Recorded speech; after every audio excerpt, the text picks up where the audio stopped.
prophecy, this glimpse into future history, and not too distant in our future, as all of this will play out between now and at the very latest 2029, 2030. So in 2014, we are 15 or 16 years away from the culmination of all of these events. And since the destruction of Damascus is listed first, we should expect that that will occur within the next decade, that the fall of Syria as a nation would occur shortly thereafter, and that this is going to occur as we're witnessing it through the onslaught of terrorists, and that much of the carnage will take place because the people on both sides of this proxy war are repulsive. God described the fervor of religious fanaticism, particularly Islamic jihadism, and that it ultimately is going to ravage this region. But he also, in the next statement, is going to speak about the dissection of Israel being forced to give up its West Bank, since it's already given up Gaza, recognizing that this is going to occur in stages based upon what God is about to tell us. It is reasonable to assume that the final act of the sacrifice of the West Bank, which the West Bank goes within 5 miles of the Mediterranean Sea, right around Tel Aviv, just north of Jerusalem, where 70% of Israelis live, that this treaty could well be in concert with, coincide with, the treaty that is announced in Daniel, which utters in the 7-year tribulation. If so, then the next statement that God is revealing is going to occur around November of 2026, and that this war will rage on between now and then, over the next 12 years. Also, to enhance our understanding of what Yahowah is foretelling by specifically delineating Ephraim, which he did in the previous statement, which represents the northern kingdom, in a prophecy which affirms that Israel is going to continue to exist, Yahowah is addressing the fate of 11 of the 12 tribes. While Benjamin was originally aligned with Yehudah by making a distinction between the two names, Yahowah is saying that the destruction of Damascus and greater Syria will spare much of the nation, but leave Yehudah and thus Jerusalem vulnerable. I suspect this is because America, to placate the Muslim marauders, will compel the nation to surrender Samaria, known as the West Bank, to the Islamic terrorists. Affirming this, Yahowah, through his prophet named Yahshua, which means salvation is from Yah, revealed the following. And it will actually come to pass in that day that the size of Jacob will be decreased to the point of no longer being sustainable or viable, and the fattest, best protected, and most important place of his body shall be leaned. This is Yahshua, Isaiah 17:4. Let's examine the words more closely and dissect as much information as we can from this statement. God says, and it will actually come to pass. This is Haya.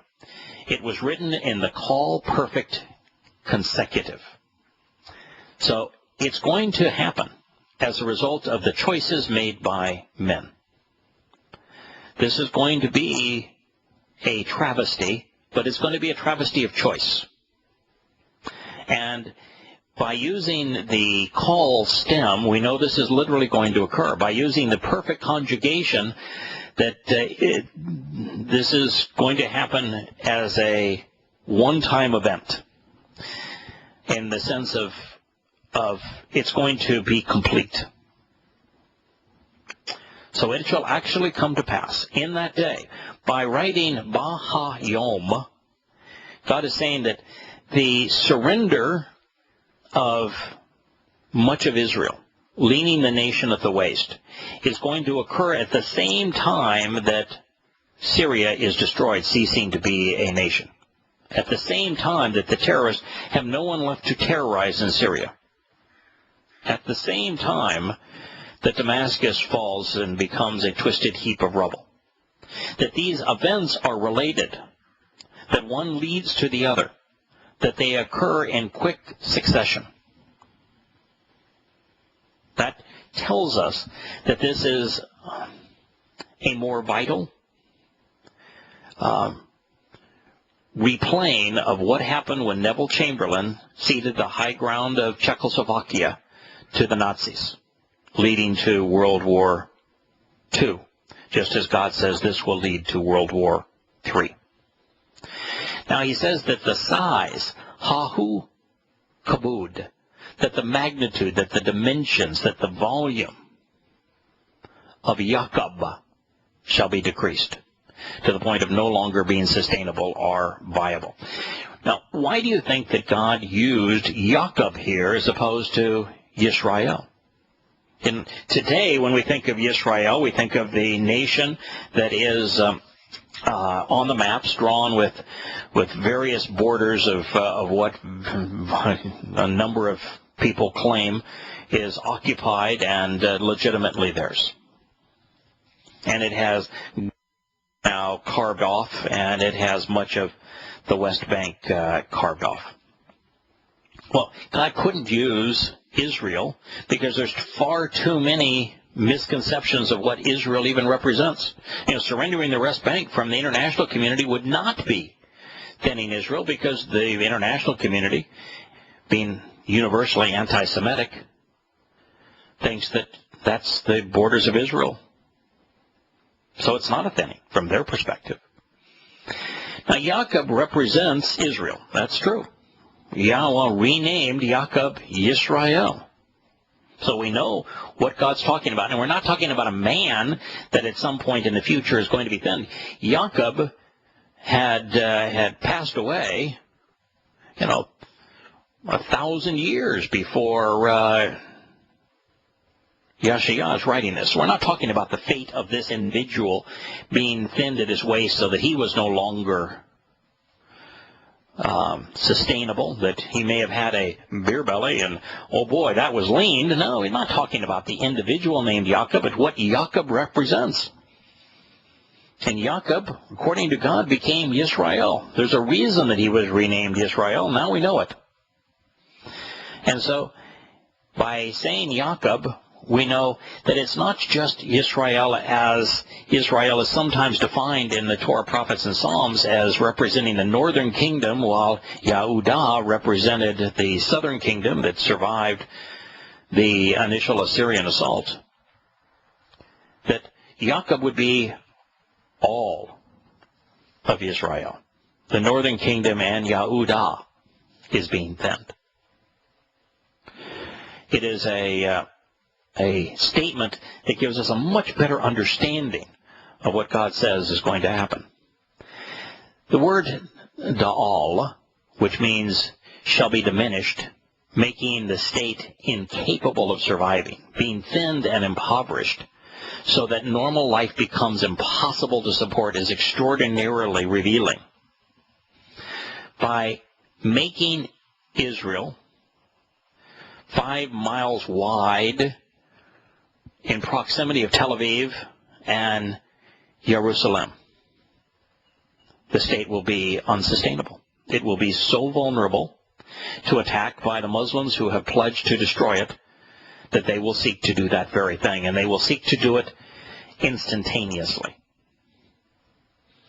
God is making this absolutely clear that the United States is lying when they say they want to have Israel with defensible borders, that the two peoples can live side by side in security.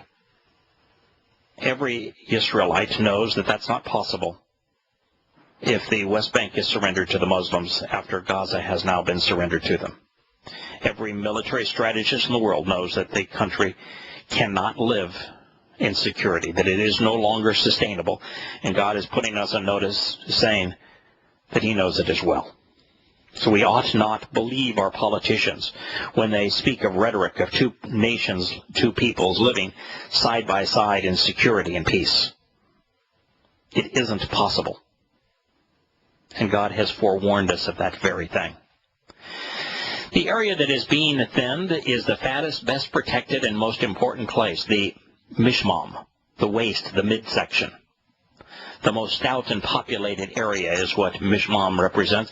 And if you look at where the line was drawn prior to 1967, when the accumulated and allied forces of the Islamic nations surrounding Israel were defeated and pushed back. When you look at where that line is, where the United States is trying to reestablish the 1967 borders, when you look at what that represents, you see that it comes right in at the waist, right at the midsection of Israel, right at the most populated, most important area of Israel, at the nation's midsection. God doesn't just get his predictions right. Every detail is precise. This is exactly what the United States is promoting. The body of Israel is going to be leaned, made thin, shrink in size.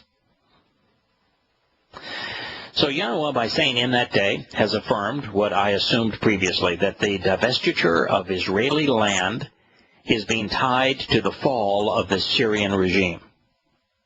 And as I predicted, while Bashar al-Assad is a ruthless dictator, the Sunni jihadists seeking to overthrow him are far worse. Not only for the Syrians and the conditions that the Syrians will endure when they prevail, but also for Israel. It is why it is so counterproductive for the United States to be arming and supporting the Sunni rebels.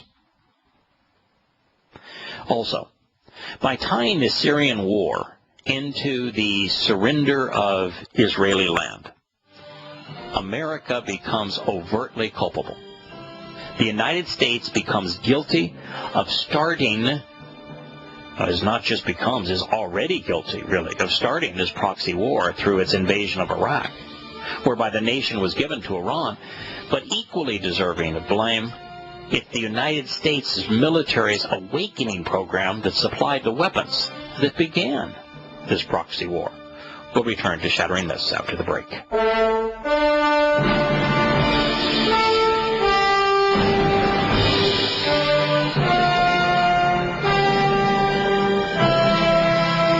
We should also be cognizant that America is culpable in this upcoming and continual calamity, not only because America invaded Iraq and gave Iraq to Iran, thereby empowering the Shia regime in Iran so that they came to not only to control Iraq but also Syria and Lebanon, and therefore destabilize the region, causing the Sunni regimes like Saudi Arabia, Turkey, and the United Arab Emirates to lash out and provide mujahideen and weapons to Sunni jihadists to try to diminish the increase in military and political power and territory gained by the Iranians as a direct result of the counterproductive American invasion of Iraq. But that the United States provided the weapons that were initially used to turn this into a war as opposed to a political protest. It was the awakening program of Petraeus and the U.S. military under the Bush regime that was the means to weaponize this conflict. But also we should keep in mind that it's American weapons now that are being supplied through Qatar and through Saudi Arabia to the jihadists, which are making this conflict so deadly. It's those very weapons that are going to be turned on Israel. But keep in mind also that it's the United States that is supplying the Islamic world with 25 times more weaponry than it is to Israel, making Israel incapable of defending itself going forward. But also, at the same time, it's America under the Obama regime that has capitulated on the Iranian nuclear program, assuring that the threat of an atomic bomb could influence world opinion.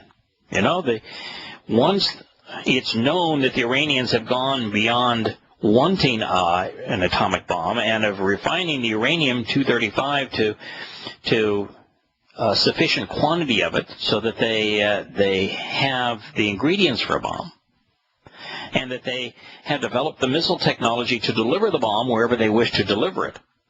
It's only a matter of time before the Iranians say, you either capitulate on what we want, which is Israel, or we're going to send off this nuclear bomb. And the United States is the lead agent in that capitulation. So Israel territory is going to be promoted primarily by the United States as a means of appeasing Team Islam, whether it be the Iranians in a nuke or the Islamic jihadists who are going to return from the great jihad in Syria to perpetrate all manner of terrorist attacks throughout the world, as they did following the great jihad in Afghanistan, with the terrorist attacks throughout Europe, Russia, Africa, and the United States, a direct result. It's going to happen all over again. And the way to appease them is going to be seen as surrendering Israel, making it vulnerable, putting it up on a dish for Muslims to devour. Now, before we move on, I'd like to take a step back in time to gain a better perspective on the scope of this prophecy. For the events depicted here to occur as they were predicted 2,750 years ago, an already thrice conquered Yisrael would have to become reestablished and then made whole. After 1,900 years of exile following the sixth successful conquest of the Promised Land, that of the Romans in 133 CE, while these same Romans, then the Byzantines, followed sequentially by Shiite and then Sunni Muslims, the Turkish Ottoman Empire, and then the British lorded over Israel, against all odds, the Israelites would have to return home and become a sovereign nation again, and then reclaim the land that was once theirs. Now, this incomparable miracle occurred in stages over a long period of time. First, in 1948, the United Nations, in the aftermath of the Holocaust, where most Jews were killed, awarded a portion of the Promised Land to the surviving Israelites. Second, in that same year, facing nations that were established in the aftermath of World War I, which outnumbered them 1,000 to 1, each of which wielded vastly superior weapons, God's chosen people, fighting as civilians without so much as a common language, astonishingly won their war of independence against the combined forces of the Muslim world. We'll consider what happened next when we return after the commercial break.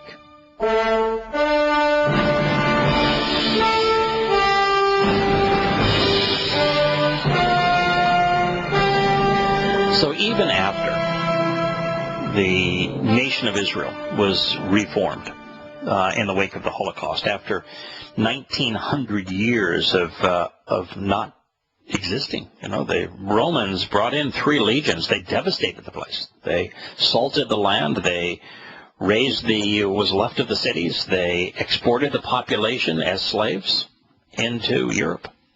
And, that was after, of course, the Assyrians hauled away the northern kingdom, 10 of the 12 tribes, into slavery in Mesopotamia. Many of them killed along the way. There wasn't much left. And then after the onslaughts of, following that, of the Byzantines and the Islamic barbarians, that the nation is reestablished But it's not reestablished whole. It's not Jacob. It's not in a position to be thinned. It's already thinned. And so, in their War of Independence, battling odds of 1,000 to 1, they prevailed. And then, but even then, it still was not a nation that could be thin because it still remained thin. It was at least established and it existed. It wasn't swept into the sea. You know, Gaza and the West Bank belonged respectively to Egypt and Jordan.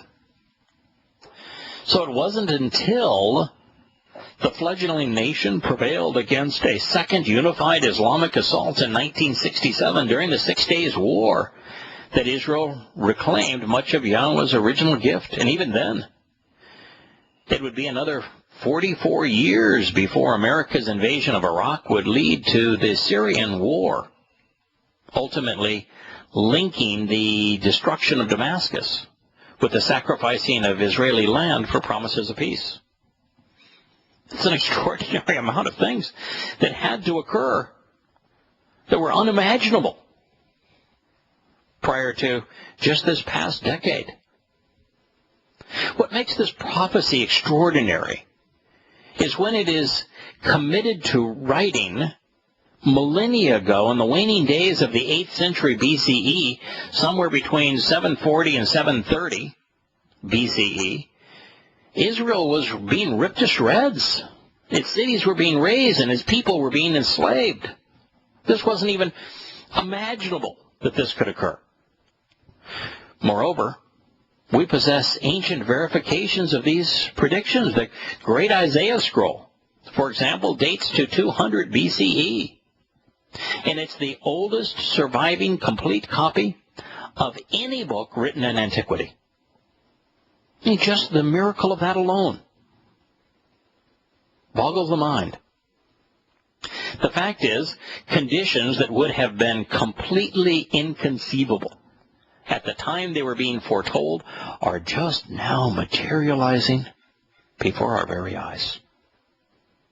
Ephraim, representing the northern kingdom, at the time of this writing was separated from Yehudah, which means that a unified Yisrael couldn't be thinned at the waist.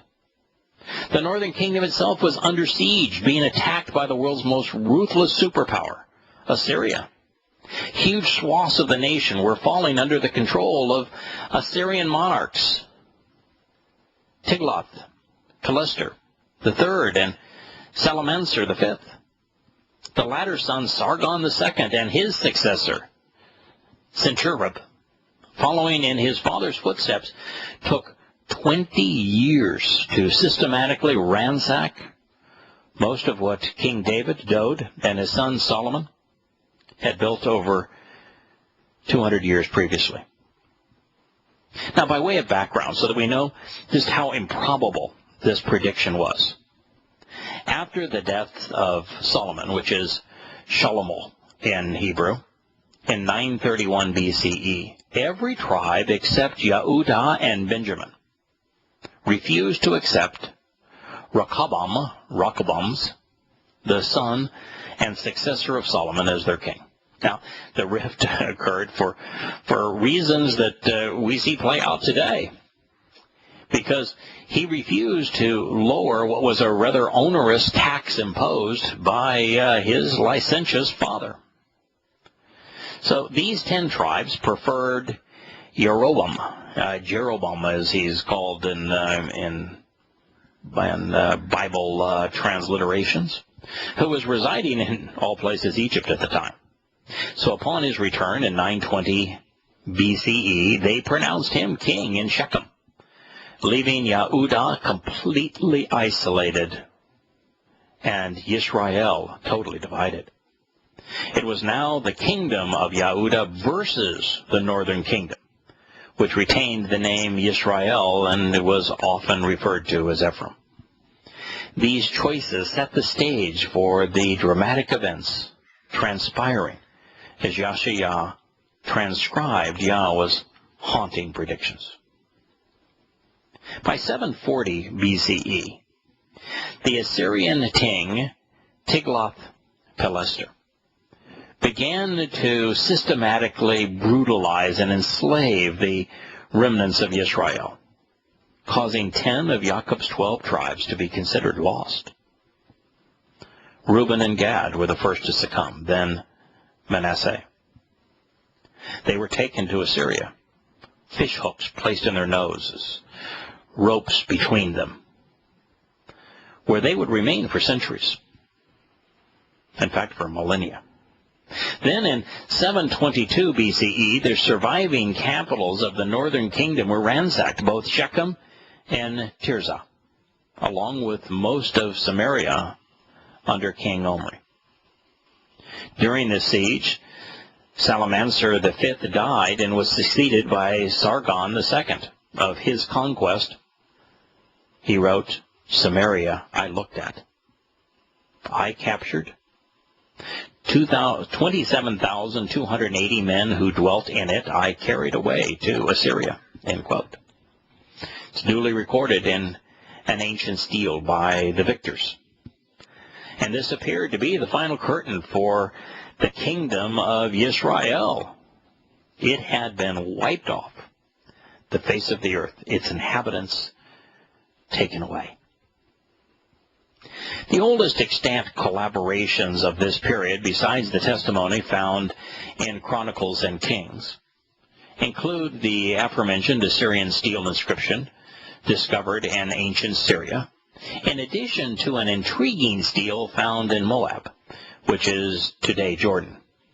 It's called the Mishah stele.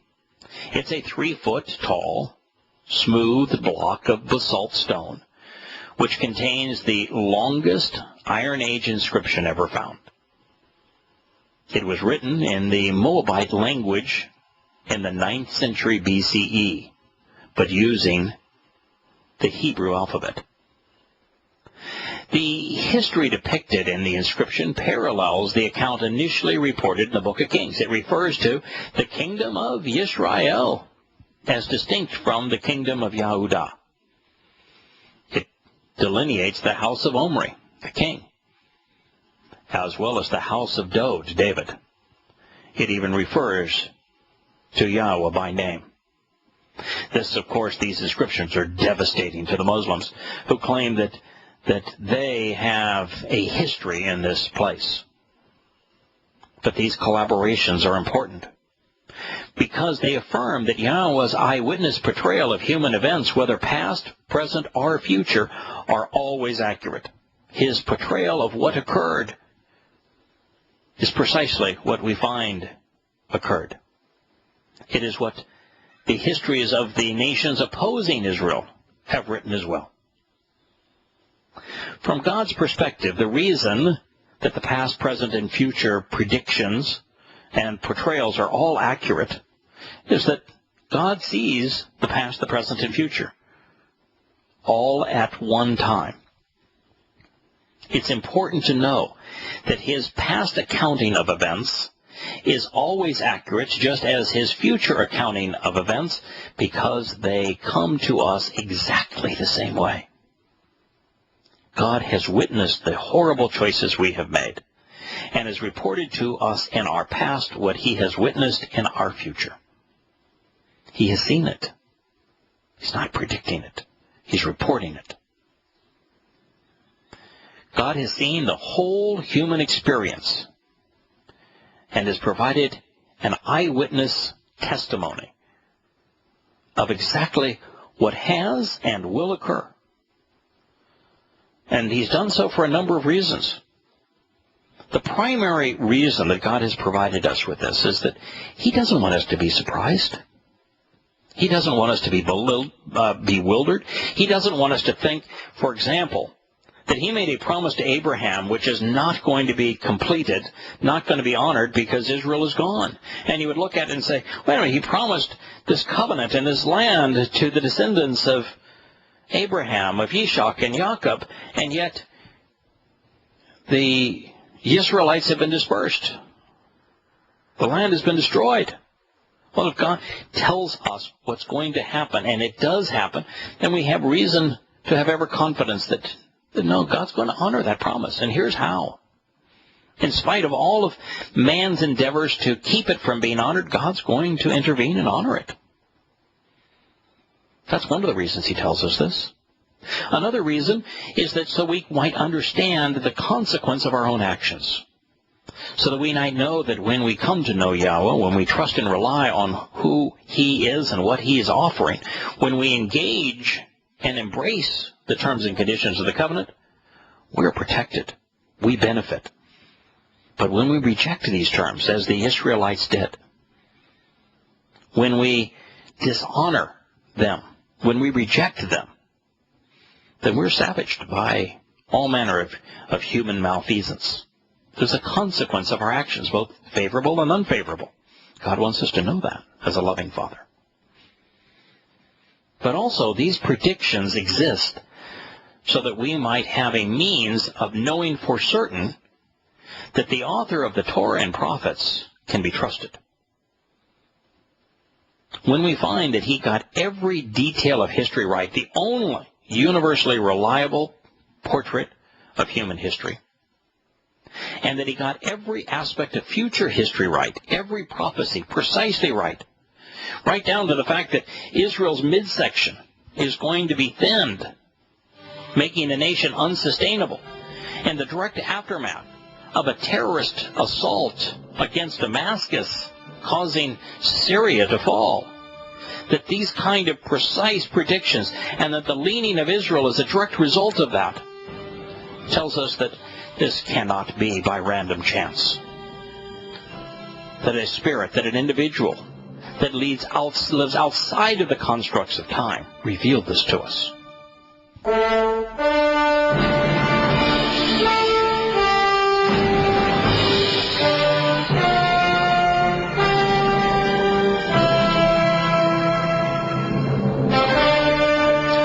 Returning here to the historical narrative to understand how improbable this prediction was, and the realization that since there is no chance that this prophecy was just randomly produced and just happened to come true before our eyes, and therefore we ought to recognize that it was inspired by a being who was not constrained by time, who had seen our future.